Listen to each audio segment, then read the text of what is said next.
Aesop walked through the narrow streets with the weight of his life sitting heavily on his chest, every breath feeling like a burden he had carried for far too long. And though he tried to maintain a brave face in front of the world, deep inside he was cracking like old glass no one bothered to handle gently. And as he stepped into the dim corridor of his worn-out shelter, he felt the cold silence greet him the same way it did every night, merciless, empty, echoing, the kind of silence that doesn't comfort but instead reminds a person just how alone they truly are. And this emptiness inside the room reflected the emptiness inside his soul, growing deeper and darker with every passing day, because nothing around him ever seemed to change and nothing ever seemed to go right. Yet he continued breathing, living, moving, even when it felt like a slow drowning. He lowered himself into the old wooden chair near the dusty window, the wood creaking just as his bones did after a long day, and he stared outside at the faint moon barely peeking through thick clouds that threatened more rain. And in that moment, memories of his father returned like painful ghosts refusing to fade. His father's voice echoing softly in his ears saying, "Insan tab tak mazboot rudda high, jab tak usk ander umid hodi high, high." But Aesop no longer felt that hope, not even a tiny spark of it. Instead he felt exhaustion from life, from memories, from everything he had been forced to endure alone. Because when loss comes, it doesn't just take people, it takes pieces of the soul too, leaving a person half alive and half broken. The night grew colder and the wind slipped through cracks in the walls, brushing against his skin like icy fingers. Yet he didn't bother closing the window or fixing anything because he had grown too tired to fight the world. And even though he had survived years carrying silent wounds, he was beginning to accept that maybe some hearts never truly heal, they simply learn how to be injured. After what felt like hours of sitting motionless, drowning in thoughts he wished he could escape, he forced himself up and stepped outside, hoping the night air would clear his mind. The sky above him was dark, the lamps along the street flickered weakly. The roads were empty except for shadows that stretched long and still. And the drizzle had begun again, light at first, but cold enough to seep through his shirt and settle on his skin like a reminder that even nature wasn't gentle to him. He walked aimlessly, his footsteps slow, his mind replaying memories of the orphanage children laughing innocently earlier that day. Their carefree joy stabbing him painfully because he remembered when he too once laughed like that, before life taught him harsh lessons about loneliness, abandonment, and sorrow. As he walked past unfamiliar alleyways, he felt a strange urge to keep going deeper, as if something unseen was calling him. And even though he didn't know where his feet were taking him, he didn't stop them. Because sometimes people walk not to reach somewhere, but to escape what's behind them. Suddenly he froze. A faint sound broke through the rhythm of falling rain, a soft, trembling noise so small he almost mistook it for the wind, but then it came again, clearer, sadder.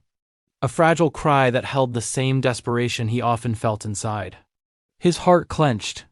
He followed the sound with slow, cautious steps, turning into a narrow alley where broken trash bins lined the walls and puddles reflected the dim streetlight in shaky, rippled fragments, and there behind a rusted metal drum he saw something small curled tightly into a shaking ball. A puppy. Tiny, thin, shivering violently, its fur soaked through by the rain, its breathing weak and uneven as if it had been crying for a long time but no one had heard it, no one had cared. Aesop felt something inside him shift, a deep ache rising through his chest because in that helpless creature he saw a reflection of himself alone. Cold, abandoned by a world that should have given warmth but instead offered only pain. He crouched down slowly, not wanting to scare it, though the puppy looked too weak to run. Its dull eyes lifted toward him, filled with despair but also a silent plea, a desperate hope that maybe, just maybe, the stranger kneeling in front of it wasn't another source of hurt. Aesop whispered softly, his voice cracking as he spoke. "Why are you alone?" "Just like me?"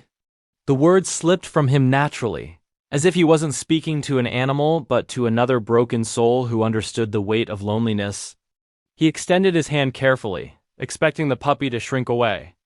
But instead it made a small effort to crawl closer, its tiny body trembling with every movement. And when its head gently touched his fingers, something warm, something he thought he had lost flickered inside him. He gently lifted the puppy into his arms, feeling its fragile ribs against his palm, its cold, wet body trying to find warmth against his chest. And as the rain fell harder around them, Usopp held the creature closer, instinctively shielding it from the storm. "It's okay," he whispered, voice barely above the sound of the rain. "I've got you. And maybe you've got me too." For the first time in a long time, he felt less alone. Because even though life had taken so much from him, in that moment it had given him something small, weak, but precious. The puppy's breathing softened against him, and Usopp knew that even though he had no clue how he would take care of it or what tomorrow would bring, he wasn't going to leave it behind. He couldn't, not when he knew exactly how it felt to be abandoned. He walked back slowly toward his shelter, clutching the puppy like a fragile piece of hope afraid of slipping away. And with every step, something inside him began to change, not a sudden transformation, but a quiet shift, a soft awakening, the beginning of something new in a life that had known only sorrow for too long. And as he reached his door, rain dripping from his hair and the puppy's tiny breaths warming his chest, Usopp realized that maybe the universe hadn't forgotten him after all. Maybe it had just been waiting for the right moment to give him a sign that even broken hearts can find reasons to keep beating.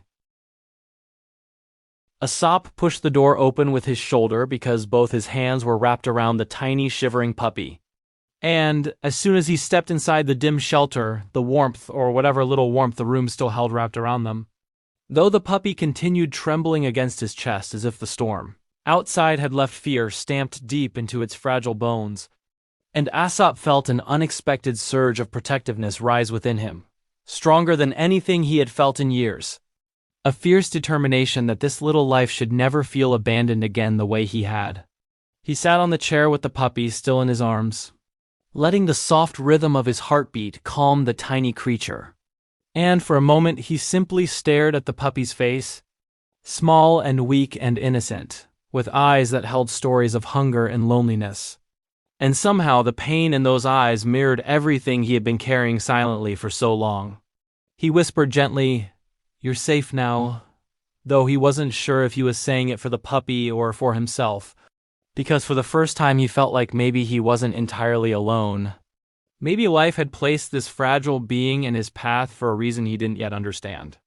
The puppy's trembling slowly eased as it nuzzled closer into his chest, seeking warmth, trust forming in the quiet way only abandoned souls understand. And Usopp felt something inside him soften, a tenderness he thought life had stolen from him returning quietly. After a few minutes he stood slowly and searched for an old towel in the corner, one he hadn't used in months, shaking off the dust before wrapping the puppy carefully inside it, drying its fur gently as it let out a small whine, not of fear but of relief, clinging to him with tiny paws that tightened around the fabric. The rain outside continued to fall harder, the sound echoing through his cracked walls. And Usopp knew the night would be long, but for the first time he didn't mind, because he had company, small, helpless company, but company that mattered more than he expected. He placed the puppy on his lap and reached for the half-eaten piece of bread he had saved from earlier, breaking it into tiny soft bits, hoping the puppy was strong enough to eat. And when the little creature sniffed it and took a weak bite, he felt an overwhelming sense of relief wash through him. "Good," he murmured, "you're trying." And as the puppy chewed slowly, its tiny tail moved just once, a faint wag, but enough to make something warm rise in Usopp's chest, something close to joy but gentler. After feeding it, he placed the puppy near the candle he lit, letting the weak flame offer a bit of warmth while he prepared a makeshift bed from old clothes, arranging them in a small basket he rarely used. And when the puppy curled itself into a soft ball and let out a tiny sigh, Usopp sat beside it, resting his back against the wall as exhaustion settled over him. Yet tonight the exhaustion didn't feel painful the way it usually did. Instead it felt peaceful, like his soul had been carrying a weight for years, and now, finally, a part of that weight had been lifted. Hours passed quietly, the candle flickering, the rain tapping softly against the window, and in that stillness Usopp felt a strange calmness spread through him. A gentle feeling he had lost long ago purpose. He didn't know how he would feed the puppy tomorrow or how he would take care of it. But he didn't allow those questions to swamp him tonight because tonight was about survival. And both he and the puppy had survived another day of being forgotten by the world. When dawn finally crept into the sky, pale and soft, Aesop opened his eyes to find the puppy staring at him with sleepy eyes, its tail thumping weakly against the basket, and an unexplainable smile touched his lips, soft and genuine. "Good morning," he whispered, and the puppy responded with a tiny yip, climbing out of the basket and stumbling toward him clumsily before pressing its head against his leg. And in that moment, Aesop felt warmth spread through him, melting the coldness that had lived in his chest for years. He picked up the puppy and stepped outside, where the ground was still wet from the night's storm, puddles reflecting the early sunlight in shimmering patterns. And, as the puppy sniffed the air curiously, Aesop felt something shift inside him. A small spark of hope he had almost forgotten how to feel. He walked slowly toward the orphanage, holding the puppy close, unsure if he would be allowed to bring it inside, but unwilling to leave it alone in the shelter. And as he reached the main gate, one of the children spotted the puppy and gasped with excitement, shouting, "Uncle Aesop has a baby dog." And immediately several children rushed out, their laughter filling the air like warm sunlight breaking through clouds. The children crowded around him, their small hands reaching out gently to touch the puppy, whose tiny tail wagged nervously but happily, and Aesop couldn't help but smile as he watched them, because in this moment he was surrounded not by loneliness but by joy, raw and innocent. The orphanage caretaker stepped outside, eyebrows raised as she approached, but when she saw the puppy she softened, kneeling carefully as she inspected it with a gentle touch. "Where did you find him?" she asked, and Aesop explained quietly, his voice calm, yet carrying a depth she understood without words, because she too had seen the way life had chipped away at him over the years. She nodded slowly and said, "You can bring him, but you must take responsibility," and Aesop nodded back with more determination than he'd felt in ages, replying, "I will." Throughout the day, the children played with the puppy, their laughter loud and bright, filling the empty spaces inside Aesop's heart piece by piece, and whenever the puppy got tired, it would run back to him, curling up in his lap as if he were the safest place in the world, and that feeling being needed, trusted, loved even in the smallest way was something he had longed for without realizing it. As the sun lowered and the children returned to their rooms, Aesop carried the puppy back home, his steps lighter, his heart less heavy, and when he placed the tiny creature back into its basket, it gazed up at him with sleepy eyes before drifting into a peaceful slumber. And for the first time in years, Aesop felt like maybe tomorrow would not be as dark as yesterday. Before sleeping, he whispered softly into the quiet room, "You're my hope now, and I'll be yours." And as he lay down beside the basket, listening to the soft breathing of the puppy, he felt something he thought he'd lost forever: comfort. And though the world outside was still harsh, and life was still uncertain, Aesop wasn't afraid anymore, because now he had a reason to wake up. A small, fragile reason, but a reason nonetheless, and that was enough to begin rewriting the story of his life. One breath, one heartbeat, one moment at a time. Days began to pass slowly but softly, and with each sunrise, Aesop felt a new rhythm forming in his life. A gentle routine shaped not by loneliness anymore, but by the tiny heartbeat curled beside him every morning. And every time the puppy lifted its sleepy head to nuzzle against his arm, something inside him healed a little more, as if the creature's fragile existence was stitching together the wounds he had carried for too long. The mornings were different now. Instead of waking up to silence that pressed against his chest like a heavy stone, he awoke to tiny footsteps, soft whines, and the warm presence of a little soul who looked at him as if he were the entire world. And though the weight of his past still lingered somewhere inside him, it no longer suffocated him the way it once did. He would prepare a small breakfast, just enough bread softened with warm water for the puppy and a small piece for himself, and he would watch the little creature devour its portion with such innocent excitement that even the simplest meal felt joyful. Sometimes the puppy would eat too fast and end up sneezing adorably, making Aesop chuckle in a way he had forgotten humans could laugh. After breakfast, they would walk outside, the early morning breeze cool against their skin and fur. The streets still quiet, and Aesop felt peace in those moments, as if the world slowed down just for the two of them. The children at the orphanage began waiting for Aesop's arrival every day. gathering near the gate the moment they saw him approaching with the puppy bouncing along beside him. And their laughter would echo across the courtyard like bells of happiness ringing through the air. The puppy, who the children had lovingly named Surmi because of the dark line around its eyes, became the heart of their mornings. Surmi would wag its tiny tail energetically, chasing the children's feet, tripping over its own paws, rolling into the grass, tumbling, getting up again, and repeating the cycle endlessly, while the children giggled and clapped, their small hands reaching out to pet him whenever he paused long enough to receive the affection. Watching this, Asap felt something melt inside him every time because he saw in Surmi the same innocent joy he once saw in himself as a child, before life had taught him sorrow. The caretaker noticed the change too. She often stood at a distance, watching Asap with thoughtful eyes, seeing how the presence of one small animal had begun to breathe life back into a man who had long lived in shadows.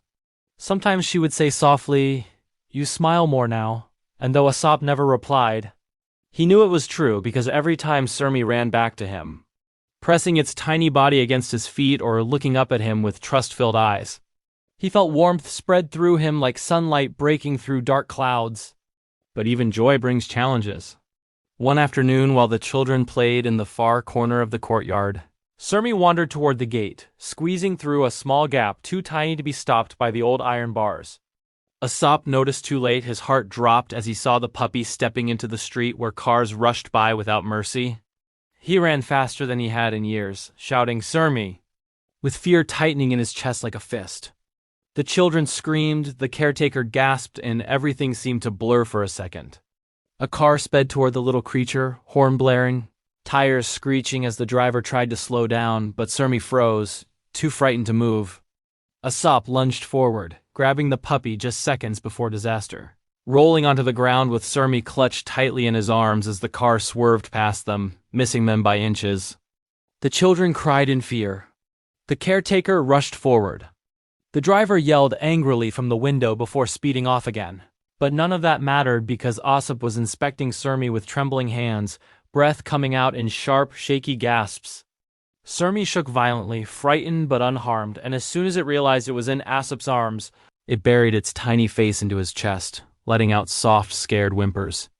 Asap held the puppy tighter than ever before, tears stinging his eyes, not tears of sadness but of relief, overwhelming relief, because the thought of losing Surmi felt like losing the only light left in his life. And he realized in that moment just how deeply the little creature had become part of his heart.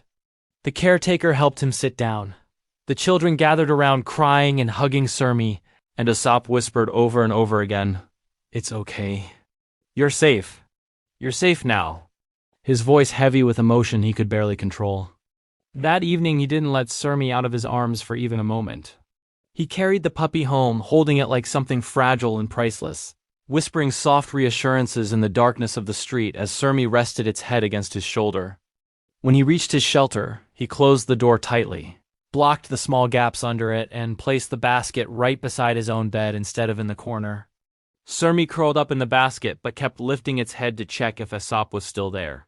And every time Asap extended his hand to gently stroke its fur, calming both their hearts. "I almost lost you," he whispered into the dimness, "but I won't let that happen again." Never. That night he slept with one hand resting inside the basket, feeling Surmi's tiny warm breaths against his fingers. And for the first time in years he slept deeply, without nightmares clawing at his mind. As days turned into weeks, the bond between them only grew stronger. Surmi's health improved. Its fur became shinier, its steps stronger, its eyes brighter. The puppy followed Asap everywhere, from the orphanage to the market, from the fields to the old benches under the shade of trees, and the people in the community began noticing the change in Asap too. Some whispered that he looked lighter, younger, more alive. Others smiled as they walked past him, touched by the gentle way he carried Surmi or the way Surmi clung to him with unconditional love. But life always tests happiness. One gray afternoon, while Asap and Surmi returned from the market, dark clouds gathered suddenly, thunder rumbling in the distance. Panic flashed in Surmi's eyes. Storms reminded the puppy of its earliest fears, the night it had been abandoned. As the wind picked up, Surmi whimpered anxiously, pressing against Asap's leg. Then the sky cracked open with a loud thunderclap and Surmi bolted running instinctively, blindly, driven by old trauma. "Surmi!" Aesop shouted, heart lurching painfully as he ran after the trembling creature who disappeared into a maze of narrow streets. The rain began to fall heavily, blurring his vision, soaking him within seconds, but he kept running, calling Surmi's name, his voice echoing in the stormy air. The streets grew slippery, the storm grew violent, and fear gnawed at him with every step. He searched alleys, corners, markets, doorsteps, shouting until his throat burned. Surmi was nowhere. And with every passing second, memories of losing everything came rushing back, threatening to break him again. But he didn't stop running. Because Surmi wasn't just a puppy anymore, Surmi was the small light that kept him going. The fragile hope he had found on a rainy night, and he refused to let the storm take that hope away. He continued searching, breathless, drenched, desperate, whispering prayers into the roaring thunder, believing that somehow Surmi could hear him through the storm. Rain poured down in heavy sheets, turning every street into a blur of moving shadows and rushing water. But Aesop didn't stop for a moment, not even to catch his breath, because every second felt like it pulled Surmi farther away from him, farther into fear, farther into danger. And the thought of losing the little soul who had become the heartbeat of his days filled him with a kind of terror he had not felt in years. A terror that twisted painfully inside his chest as he called Surmi's name again and again into the roaring storm. His clothes clung to his skin, soaked and heavy, his feet splashed through puddles, slipping over slick stones, yet his mind didn't register any of it. All he could think about was Surmi, tiny, fragile, frightened Surmi lost somewhere in the maze of rain-soaked streets, trembling from the memories that storms dragged out of its small, frightened heart. "Surmi!" He shouted again, his voice cracking. Lost in the thunder's deep growl, and he pushed forward, ignoring the burning pain in his legs, the cold sinking deep into his bones. Because the puppy had run far in panic, and panic could easily lead to danger. He turned into a tighter alley, one barely lit by the flickering orange glow of a dying street lamp, and the wind howled between the walls, carrying the scent of wet dust and rusted metal. For a single moment he thought he heard a small cry, faint and fragile. He froze, breath shivering, hope flickering. "Surmi?" he whispered, softer now, as if speaking gently might coax the sound back. A minute passed. Nothing. The silence seemed to press on him cruelly, suffocating, and he felt the sting of hopelessness rise in his throat. But then another whine, faint, weak, trembling. His heart leapt. "Surmi, I'm here!" he shouted, rushing toward the sound, slipping on wet stones but catching himself on the wall as he rounded the corner. There, behind an overturned wooden crate, half submerged in muddy water, was Surmi, shivering uncontrollably. Ears flat against its tiny head, eyes wide with terror, paws splashing weakly as the rain continued to pound the ground. "Oh God, Surmi." Aesop breathed, voice breaking as he dropped to his knees and reached for the tiny creature. Surmi whimpered loudly the moment it saw him, trying to crawl toward him, but too exhausted, too frightened to move properly. Without hesitation, Aesop scooped the trembling puppy into his arms, clutching it tightly to his chest as if he were afraid the storm would snatch it away again. Surmi buried its face into his soaked shirt, body shaking as Aesop whispered over and over, "It's okay. I've got you. You're safe now. I'm here. I'm here," holding the puppy with all the strength he had left. Thunder cracked above them like the sky itself was being torn open, and the rain fell harder, harsh and cold, but Aesop didn't care. All that mattered was the fragile heartbeat he felt against his chest. The small but determined effort Surmi made to cling to him despite the fear still trembling through its little body. "I'm never losing you," Aesop whispered, pressing his cheek to the puppy's wet fur. "Never again." He wrapped his jacket around Surmi and ran, this time not with desperation, but with fierce resolve toward home, holding the puppy close as if protecting the last piece of warmth in his life.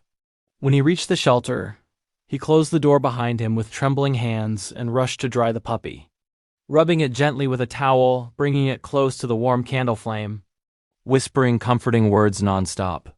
Surmi whimpered softly but slowly began to relax, resting its small head against his chest, breathing shallow but steady.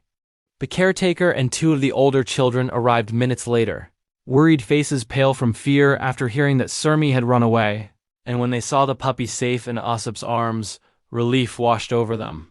One of the children burst into tears and hugged Aesop's arm tightly, saying, "Uncle, we thought he was gone. We were scared." And for the first time, Aesop saw how much Surmi meant not just to him but to everyone. "He's safe," Aesop said softly, stroking the puppy's small back. "He's safe now." That night, the children stayed with Aesop for hours, refusing to leave until Surmi was fully calm, and the caretaker brought warm milk and blankets, insisting they help even though Aesop was grateful beyond words.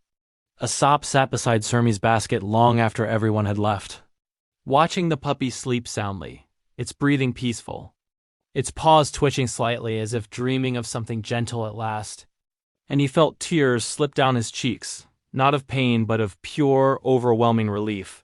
He realized then how deeply Surmi had become a part of him, how the little creature had filled spaces in his heart he thought would remain empty forever. When the storm cleared and morning came, a warm golden light spilled into the room. Surmi woke with a soft stretch, looking up at Aesop with sleepy eyes before climbing onto his lap, licking his chin gently as if apologizing for running away. Aesop laughed softly, a warm, genuine sound he hadn't made in years, and hugged the puppy close. "It's okay," he murmured. "I understand. You were scared, but you came back, and I will never let anything happen to you." After eating breakfast together, tiny pieces of bread for Surmi, a cup of tea for Aesop, they walked to the orphanage where the children greeted them with loud cheers, surrounding Surmi with love and gentle touches. The caretaker approached Aesop with a thoughtful smile. "You've changed," she said softly. "You're lighter, happier." Aesop glanced down at Surmi, who was happily chasing a child's shoelaces, tail wagging furiously. "He saved me," Aesop admitted, voice low but clear. "I thought I was the one saving him, but he saved me too." The caretaker nodded, understanding completely. Days turned into weeks, and life blossomed beautifully. Surmi grew stronger, healthier, and more playful, becoming the joy of the entire community. The children adored him. The caretaker often brought treats. Strangers smiled whenever they saw Aesop and Surmi walking by, and Aesop, who once lived in the shadows of grief, began to step into the light again, guided by the unwavering loyalty of a small creature with a heart far bigger than its size. One sunny morning, the caretaker invited Aesop to help her run a small program at the orphanage, teaching the older children basic work skills and helping the younger ones learn to read. "You're good with them," she said. "You bring calmness where there used to be sadness." He hesitated at first, but with Surmi nudging his leg gently, he agreed. And soon he found himself not just working but thriving, helping children smile, learning new skills alongside them, feeling valued in ways he hadn't felt in years. Surmi became the unofficial guardian of the orphanage, running to greet every child, sitting beside anyone crying, curling up on laps during reading time, and following Aesop everywhere like a shadow made of pure love. One evening, as the sun set in golden streaks across the sky, Aesop sat on a bench with Surmi sleeping peacefully beside him. The children played nearby, their laughter filling the air, and the caretaker stood beside him watching the scene with a soft smile. "You look content," she said gently. Aesop nodded, feeling the truth of her words settle warmly in his chest. "For the first time," he said, "I feel like my life has a reason." She looked at him with kind eyes and replied, "Sometimes all it takes is one small heart to show us we deserve happiness." Aesop looked down at Surmi, brushing his fingers through the puppy's soft fur as the little creature leaned into the touch without waking. "He's my heart," Aesop whispered. "He came into my life on the night I was breaking, and he put me back together." The caretaker smiled, the sunset painting her face in warm orange hues. "Then hold on to him," she said, "because he's holding on to you too." And Aesop did, every day with every breath, grateful for the small miracle that had appeared behind a rusted barrel on a stormy night. As months passed, the bond between them grew unbreakable. Surmi became stronger, faster, more joyful. Aesop became gentler, happier, more whole. The children continued to adore them both, and the community came to see Aesop not as the lonely man who kept to himself, but as the heart of the orphanage, kind, patient, and full of quiet strength. One bright morning, as birds chirped overhead and a soft breeze carried the scent of blooming flowers, Surmi ran across the courtyard with the children, barking joyfully, tail wagging in pure happiness. Aesop watched with a smile, the warmth in his heart expanding with each beat. "You saved me," he whispered under his breath, eyes soft with gratitude. "And I'll spend the rest of my life protecting you." Surmi ran back to him at that exact moment, as if sensing the words, jumping into his lap with a happy bark before licking his cheek. Aesop laughed a joyful, unbroken sound. Life wasn't perfect. It wasn't easy. But it was beautiful. Because love had returned. Hope had returned. And Surmi Small, brave, loyal Surmi had brought it all back. Together, they had rewritten destiny. Together, they had healed. And together, they would continue walking toward every sunrise life offered, side by side, heart to heart, forever.